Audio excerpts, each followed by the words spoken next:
கரூர் கல்யாண பசுபதீஸ்வரர் ஆலயத்தில் தை மாத பிரதோஷ விழா.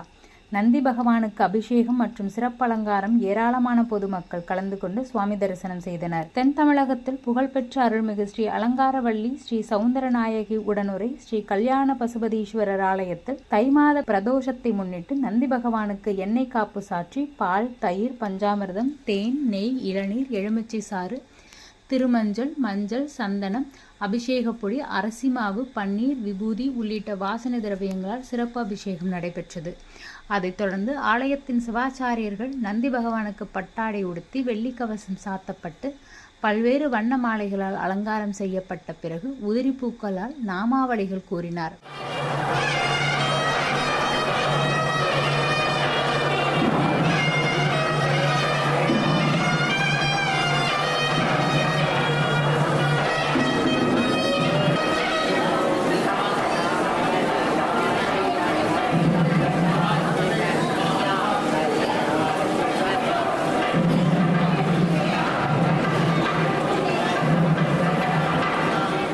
அதைத் தொடர்ந்து சுவாமிக்கு தூப தீபங்கள் காட்டப்பட்டு நெய்வேத்தியம் சமர்ப்பிக்கப்பட்டு பஞ்சகற்பூர ஆலத்தியுடன் மகா தீபாராதனை நடைபெற்றது. கரூர் கல்யாண பசுபதீஸ்வரர் ஆலயத்தில் நடைபெற்ற தை மாத பிரதோஷ விழாவை காண சுற்றுவட்டார பகுதியில் இருந்து ஏராளமான பொதுமக்கள் ஆலயம் வருகை தந்து சுவாமி தரிசனம் செய்தனர்.